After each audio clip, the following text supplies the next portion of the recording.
Welcome to the Washington, D.C. update from the Precision Metal Forming Association and the National Tooling and Machining Association.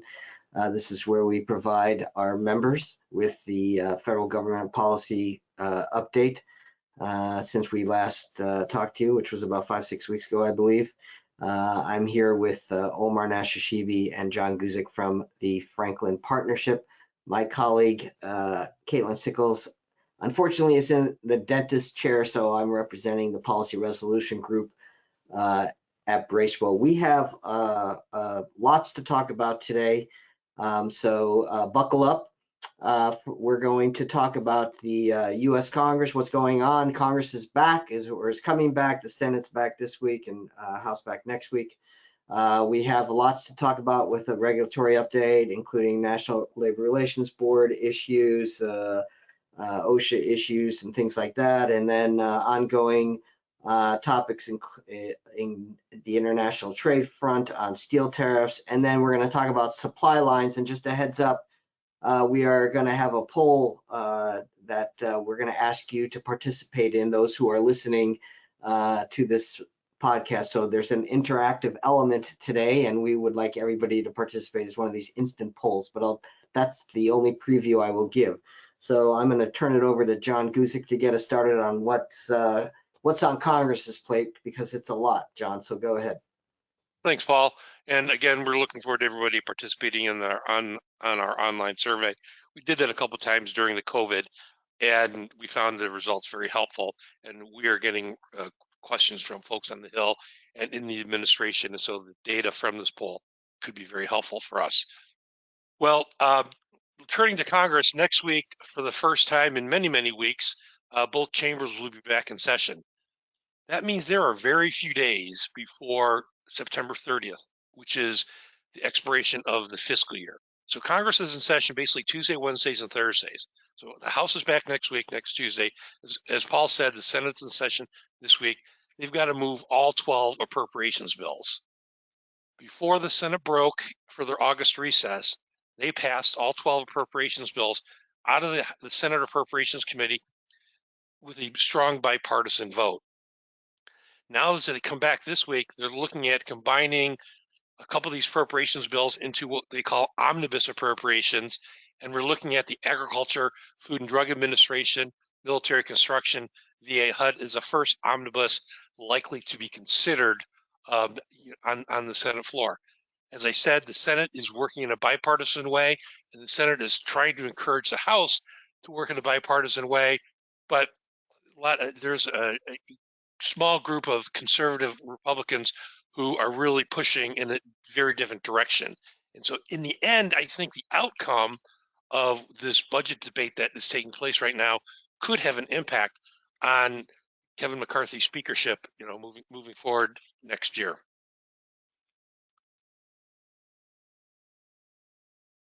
Yeah, and a couple other things, John, pushing on that as well. The reason we spend some time on talking about the funding bill is a few things there. One, the federal government, obviously we want to keep the lights on, but there's potential threats to some of the workforce development funds that we've secured increases to over the years. We want to make sure that those are protected over time as well.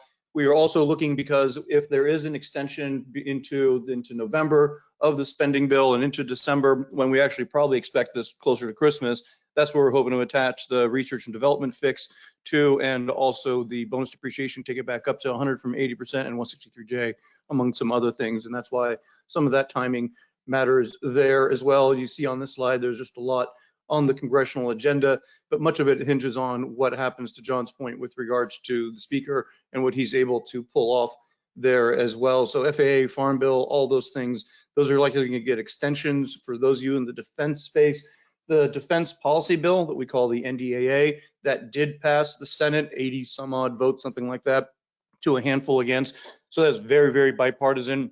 The House is still running into issues in terms of the language that some Republicans put in there on some of the culture issues, and that's been holding that up in terms of getting to a full conference that will actually get it going.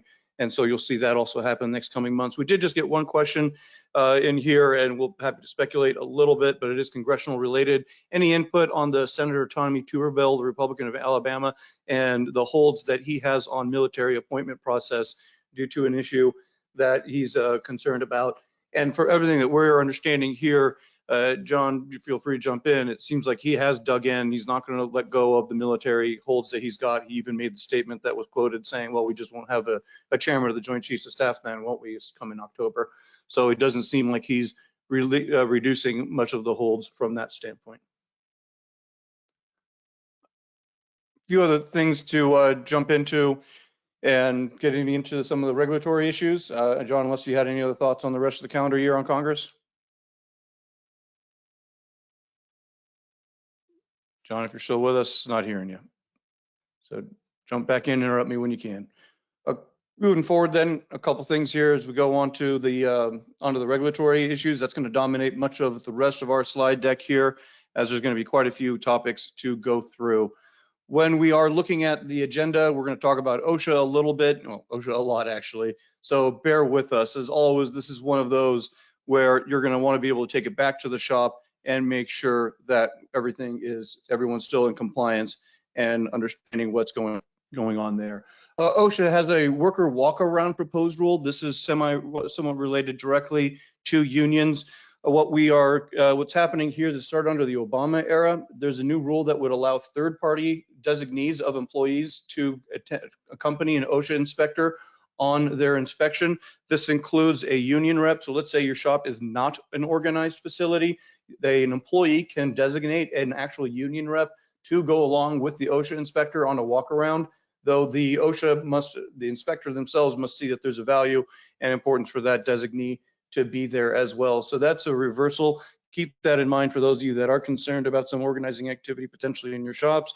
That is a new rule that's out there. I know that's something that's come up and John's talked about that as well. Another topic here, NLRB releases their union vote expedite rule, sticking with the same theme here. This is the National Labor Relations Board. Some of you will recall this. We've been working on this for over a decade with regards to some of the ambush election rules and the rapid elections that some have talked about as well in the past with regards to union organizing activity.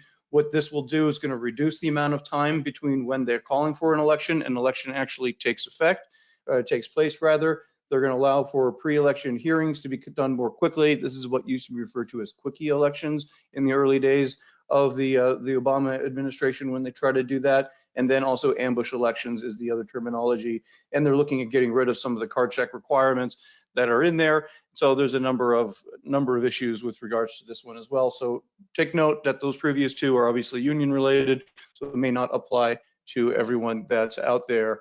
I think we'll get John back in here hopefully shortly. I see that he's muted, so hopefully he's getting technical stuff worked out here. On the NLRB employer rule for lawfulness standard, this is probably one that the labor lawyers will tell you is pretty significant. It basically deems, and it looks like, John, we've got you back. At least you've unmuted yourself if you can speak. Nope. So what this rule from NLRB effectively does is it says that you're going to have to assume that your policy infringes on employee rights. So what you're going to do is you're going to presume that your employer handbook is already unlawful. And what that's going to mean is that your policy could and likely does potentially be interpreted to limit an employee rights, because the current standard that permits employers to adopt overly broad workplace rules is what's being called they chill the exercise of the worker rights, because the employees are economically dependent on the employer. So there's a lot of challenges when you go through this rule, but in a lot of things, this really goes on employees' right for speech, employees' right to criticize the employer, a number of different actions that an employee may or may not be permitted to do with regards to your handbook and code of conduct. Some of those might be chilling the exercise of rights of the employee, and that was a reversal of policy that came out on August 2nd, something to watch out there. This is one John and I have been talking about for quite some time. And this is the salaried overtime proposed rule change. This was released on August 30th, so just last week, making over 3.5 million more salaried workers eligible for overtime. We've been expecting this. We've known that it was coming in around September. And what effectively this does and takes effect, you see this correctly, November 7th, 2023, because it's 60 days from publication. In the Federal Register, it's being published today. In the Federal Register, so that starts your 60-day until it take effect. Even though it's a proposed rule, it will take effect on November 7th. For those that are eligible employees, it's going to increase for your executive administrative professional, your EAPs, and clerical employees for your salaried overtime is going to increase from 35,568, which is the current threshold, up to 55,068 per year for those EAP employees. That's quite a significant jump here on just barely 60-day notice. You'll recall the previous administration under former President Trump increased it from 23,000 up to the current standard that we have of 35,568. John, you want to give it a try again? Can you hear me? Yes, we can, John. So this is Okay. a pretty big jump for folks, and you want to take it off here because automatically increasing, John, every 3 years is big. They also increased the highly compensated threshold from 107,432 to 143,988. Now, what this means is if you're paying somebody between 55,000 and 143, it doesn't mean you don't have to pay them overtime or you have to pay them overtime. They have to meet a certain threshold to be exempt from overtime. And then those who exceed the highly compensated, you're not responsible for that for overtime.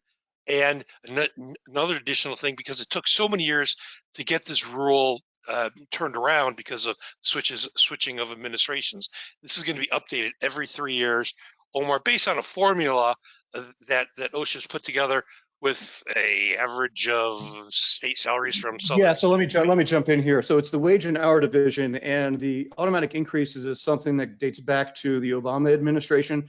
They had a couple of proposals put out there. One of them was going to increase automatically every year, and then after a lot of pushback, they ended up increasing every 3 years. So that proposal has been around for a while, and they do index it to what is the lowest wage region of the United States, and that is the Southern U.S. So on the next slide, we're going to jump in here on the heat rule for a little bit. And what we've been talking about for some time is that OSHA is proposing an indoor and outdoor heat rule that when the heat index exceeds 80 degrees Fahrenheit, they're going to impose a number of requirements on employers. We've included a link down below where you can start taking a look at some of those requirements that are put out there. Again, some of those are going to include a mandatory rest breaks every 2 hours that would last 15 minutes. That break would have to be taken in an area that is in a cooled environment, like air conditioning in the break room with access to cold water. They prescribe that how much water that employee needs to take for that in that cooling station. They also look at employee monitoring. They're looking at, for example, maybe potentially having an individual designee that has to walk around and look for potential heat issues that are coming on with an employee that's out there. They're also talking about what kind of recording of the temperature and how that is going to be done, whether you're going to automate it or someone is manually going to go to different parts of the facility and then also take the temperature. Where they are in this process is on August 25th, they announced a small business advocacy review panel under the Small Business Regulatory Flexibility Act. What they're doing here is they're due over 60 days. They're going to conclude and submit a report to OSHA by October 25th. The panel consists of members of the Department of Labor, OSHA, the Solicitor General's Office at the Department of Labor, and of the Small Business Administration. That panel is receiving input from small businesses and other groups such as ours through October 2nd. So that is launching that 60-day process that's there. John, sounds like you went on the website, so there is a single-page website where you can find many of these materials that are posted there. This is an important page you may want to just print out from our PowerPoint here and give it to your operations person. So it's a one-stop shop for what's going to happen with the Small Business Review Panel. You can look at the people who are on the panel, look at testimony that has been filed and other information that is on there. So it is a good one-stop shop for each of you and somebody in your shop to look at what they're looking at for this panel. You know, when you look at this initially at their recommendations, and Omar and I have had conversations, you know, when I first started looking at it, it says, oh, well, they want, you know, we were pushing against a one-size-fits-all approach to a heat rule. And so in the 10-page summary, it says, well, they want manufacturers to develop their own plan. And initially that sounds sort of good. But then as Omar pointed out earlier, you know, mandating this, you know, yes, you need breaks every 10 minutes, and what temperature of the water needs to be there, you maybe get a little overburdensome in the recommendations. So look at that carefully.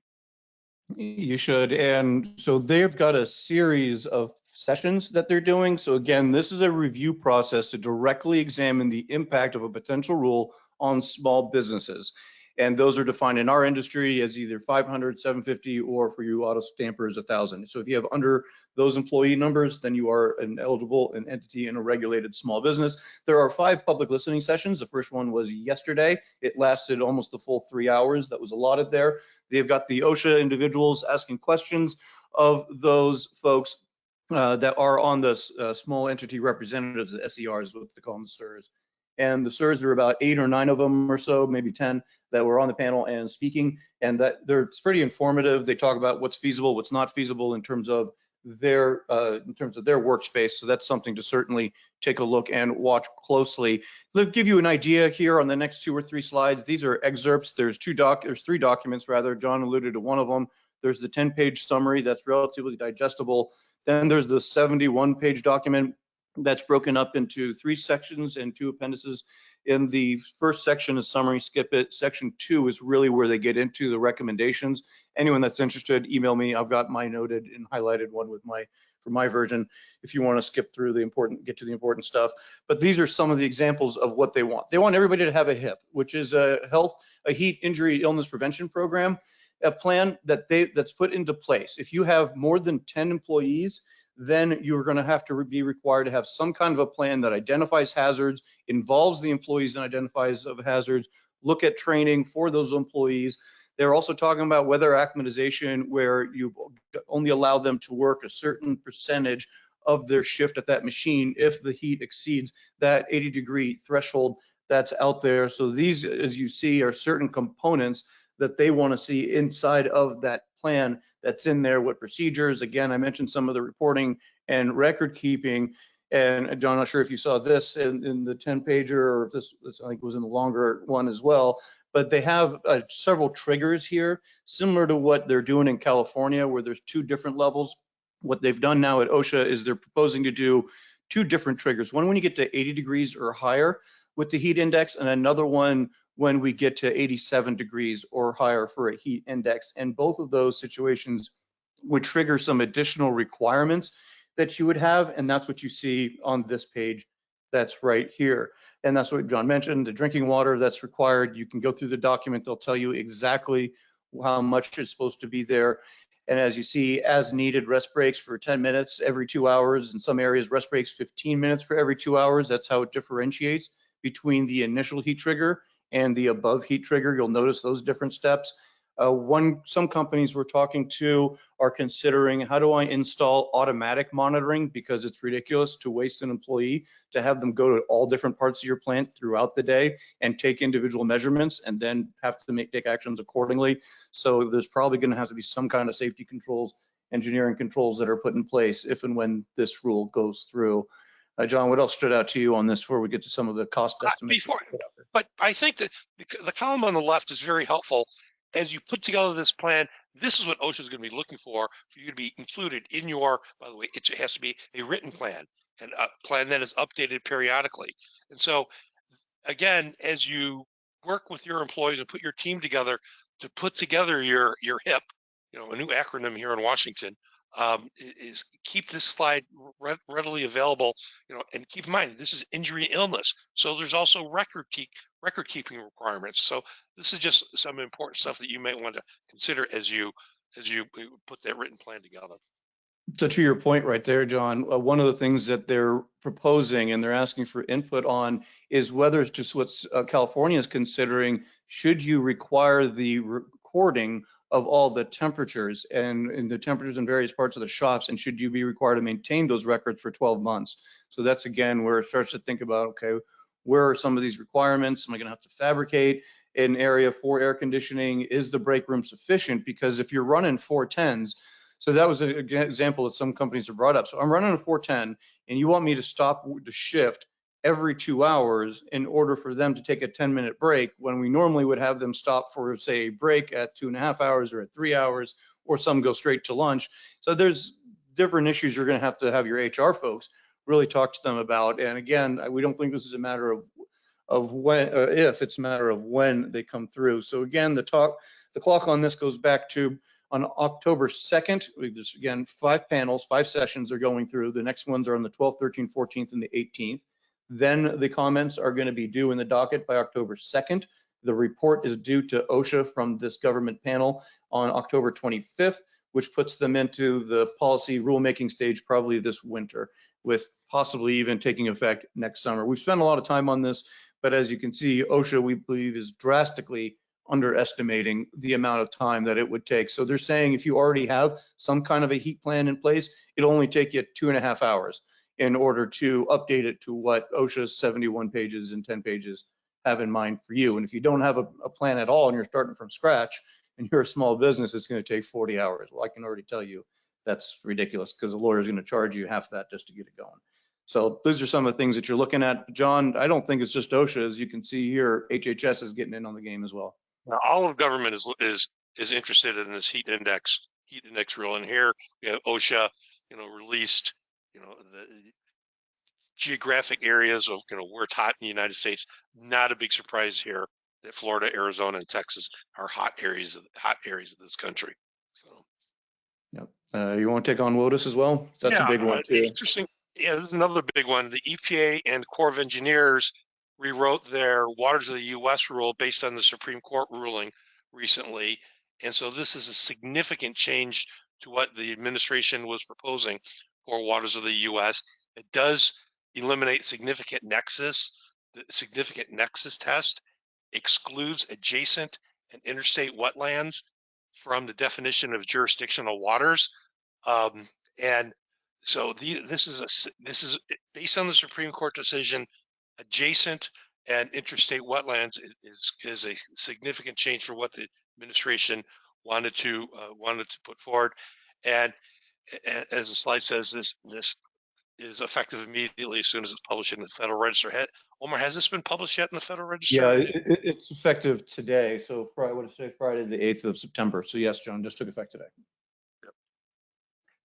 So the reason it's also a big deal, one, it's a victory for businesses and other groups, but what they were looking at before, it was saying the EPA had full jurisdiction, even if they were not contiguous waterways, meaning even if they did not touch in any way above ground and it was maybe below ground, then if you had a cooling pond or some kind of a discharge or anything that you might be doing some construction or expansion, you'd also have to go to the EPA, and that was looking to hold you up. So that's an important change there. Lastly, here on regulations, before we jump into some trade issues and talk about where we are on tariffs in a few places, just to put on your radar screen, there's been a number of developments in the last month with regards to the Inflation Reduction Act, the climate change law implementation. You've had a number of different grants come out, and also on the chips, the over 300 million semiconductors that is now open for applications. If you have any customers working on that and you're supportive. But on the Inflation Reduction Act, Treasury put out their notice and their guidance and their FAQ last week with regards to some of the step-ups that they included in many of these. So 179D, that's your energy efficient commercial buildings deduction. Many of you, if you're doing any kind of retrofitting to try to cool your facility, we just talked about the heat rule, and you're putting a new HVAC, 179D better be something your CPAs and CFOs are looking to for you. There's also a step up on that. If you've got apprenticeships and adding a prevailing wage, there's additional requirements that are in the base tax law, but then there's also additional step ups. You can do bonus if you're also sourcing some of your materials from there. So make sure you're taking a look at that one as well, and a few of the others in addition that are on there. Section 45 is not a bad one to take a look at, and also on 48C is also another good one for people to take a look at now that you got additional guidance. But John, here I'll give you some speculation, but why don't you tell us what happened on the Section 301 USTR? Well, once again, can you hear me? Yep. Omar? Okay. Once again, the USTR is continuing its 4-year review of the Section 301 tariffs on China. And as a part of it, 429 of those exclusions that were granted previously were set to expire on September 30th. And they once again extended the exclusion process through the end of the year. Of those 429, 350 tech transfers and intellectual property. 77 of those Chinese exclusions are COVID related or healthcare related. So we do expect a complete review. As we've mentioned in the past, USTR received over 1,500 comments on this 301 exclusion process. They're still in the process of reviewing it. We still continue to believe that they will complete this review this fall. Now the definition of when is fall, because to me, go Lions, we're already in the fall, but we'll see. That's right. So I think to that point, the review, the conclusion, what that means is mostly that they're not only keep going, but it means the tariffs remain in place. They're trying to make a decision on whether or not to lift the tariffs on China. They won't, and then, or not entirely at least. And then they're also trying to factor in which product should they lift tariffs on, or which should they allow an exclusion process for. So to John's point, what they're doing here by pushing back the deadline from September 30th to December 31st is likely buying themselves some more time with regards to this review, and then we'll probably get a better idea of the Biden administration's plans on tariffs, likely coming up later in December. A few things sticking with tariffs on the Section 232. These are now the steel and aluminum tariffs that were imposed and remain in place. A couple of things that are happening here. The Bureau of Industry and Security, the Department of Commerce, has put out on August 28th, I believe, they released a notice looking for public comment, and our groups will file comments on this. With regards to the exclusion process, again, this is where a company and importer may petition the Department of Commerce and not have to pay a tariff on a specific steel or aluminum product they import if they can prove that they cannot find it in the United States. So they launched they're launching a new process, and they're asking for comments, I believe, by October 12th.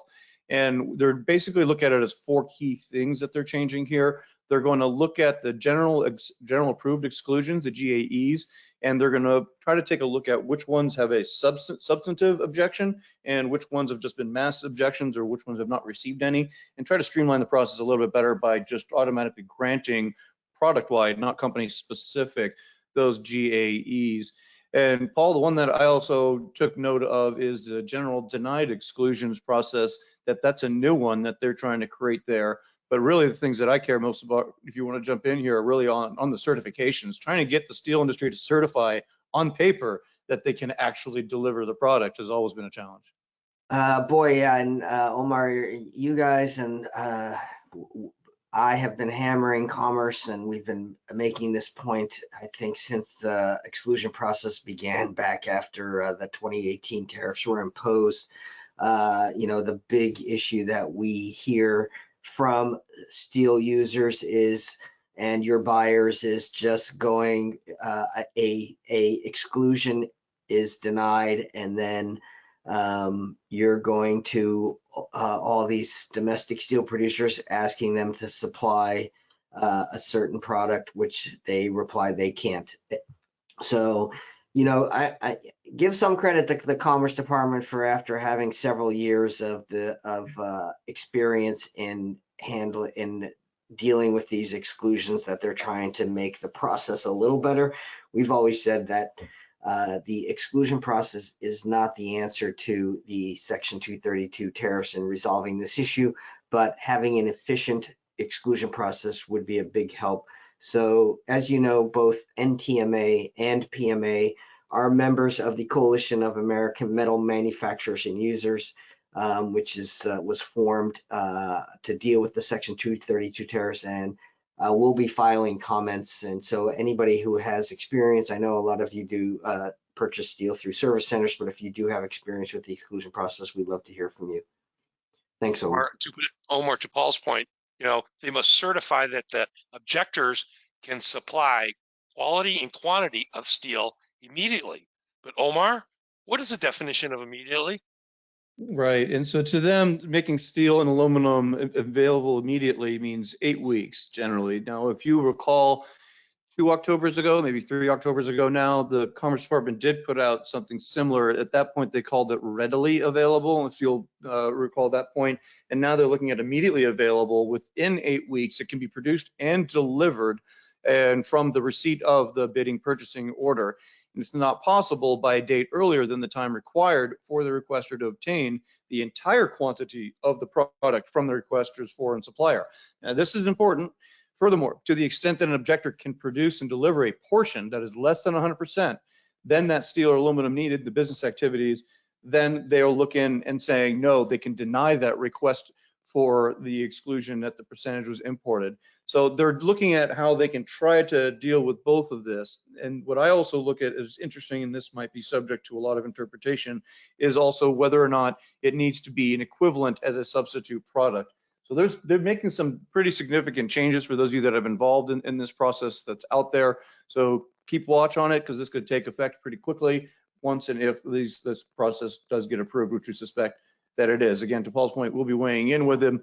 And there's just a lot happening on steel as we conclude this portion here. We are picking up some rumors, and John and I were in a meeting with the Chief of Staff to the Commerce Department Secretary yesterday, and he confirmed what we're picking up. He's just with code. He said he's picking up good things that they're making progress on the U.S. and European Union on a tariff deal. You'll recall when Biden came into office, he came up with a way to lift and replace the tariffs on 25% on steel and 10% on aluminum from the European Union coming into the U.S. He did that by creating the tariff rate quotas, but also promised they'd come up with a carbon tariff trading system between the two parties. They're not going to be close to meet that October 31st deadline. So what we're hearing is that they're looking at moving forward with an interim deal that would apply tariffs on excess steel from non-market economies such as China over a certain production threshold that is established and agreed upon between the EU and the US. So meaning steel from those countries would be coming in. This does not mean they're giving up on the carbon trading system. They're just not ready for it to be done by the time October 30th comes and the G7 meetings happen in November, which is when I think they were ready and hoping to announce it. So that means you're gonna have a two-step process, and they're likely gonna be looking at something coming into the wintertime if they can get to a deal by the end of the year with the Europeans. So that's what we're hearing on that front. John, you mentioned it earlier, we're doing a survey. So why don't you go ahead and give us a lead in, folks, and get ready. We're going to switch it over to survey mode. So we're introducing a new survey. There's a lot of discussion in Washington about the impact of the UAW strike. Similar lines are forming on Republican, Democrat, pro-labor, anti-labor views, and a lot of policymakers want to know what impact that a potential UAW strike would have on specifically tier 2 and tier 3 manufacturers. Our coalition has reached out to the White House. They are most interested in the impact on small and medium-sized manufacturing. And so this poll represents, what impact would it have on you? Does it have any impact? And then if it doesn't impact, if a strike lasted 2 weeks, how does it impact you? 4 weeks, 6 weeks, et cetera. So we do fully expect a strike on September 14th. I mean, as we mentioned earlier, there's a lot going on in Washington before September 30th. And now throw on top of that a potential extended UAW strike. It could have a significant impact. Yeah, let's get ready. We'll close it out here in just a second. What we're hearing from folks around town is, yes, there's going to be a strike, as John mentioned, September 14th. You've noticed that Shawn Fain hasn't said as much about Ford. That's because they have submitted an offer that they thought was semi-reasonable to continue discussions. So Ford was not accused of an unfair labor practice. And it's really been focused on GM, is what you've seen him do, with obviously another focus on Stellantis. And then that's where the White House has been talking to folks about what is going to be the impact that's on there for manufacturers. And you can see the polling results here that said 46% said no impact, not a supplier, 19% no impact, they are a Detroit 3 supplier, 27% will reduce employee hours, 15% will lay off employees, 4% will suspend operations until strike concludes. Thank you, that is very helpful. We do know that NTMA is pushing a survey out as well to its broader membership, I believe on Monday, and we know that PMA has launched one as well. It's in the field. These are just helpful. We want to make sure that they don't just look at OEMs and large manufacturers, that they understand that the backbone of this economy is really the downstream small and medium-sized manufacturers such as you all. So thank you for your participation and your help on that one. A few other things, this will round out. We'll get ready to wrap up here in 2 or 3 slides. If you have any questions, feel free to please type them over on the right. As always, we like to end it with some interesting charts and stats that we saw. Again, coming off the heels of what a strike could potentially do in September, we did see a durable goods order drop, a fairly significant of 5.2% for the month of July that's coming in there as well. So we do know there's some hiccups in automotive and some other places, but demand in some sectors has remained pretty strong. As we can see, in aircraft parts here continues to be a demand that's pretty strong as well. Labor force participation, this is always a good sign. I think the Journal had something today, Paul, I'm not sure, I think it did. Somebody, one of the major publications did, talking about workforce and people returning back in. You can see this is an important indicator, especially for mothers with kids under the age of 5, has now crossed 70%, and that is an all-time high. That's always good. And the last two are just a word of caution and a word of warning as we look at geopolitical forecasting for the years before, years coming out. China is now officially exporting more to the developing world, meaning South America, into Africa and parts of Asia, than they are to the West. And that is not called full decoupling, but it gives you an idea of where the Chinese are putting their focus. If you follow German economy at all, you'll understand what the strategic moves that the Chinese are starting to do. And this is the BRICS. This is Brazil, Russia, India, China, and South Africa have now officially, as of 2 weeks ago, invited additional members to join their growing bloc to try to counter the West and the G20. So as you think about it from supply chains, you think about it from the other implications, there's quite a bit that's out there. Paul, just turn it back quickly over to you for some steel and get us out here. Yeah, so Omar, as you mentioned, the folks are interested in the impact of the UAW strikes on small and medium-sized manufacturers.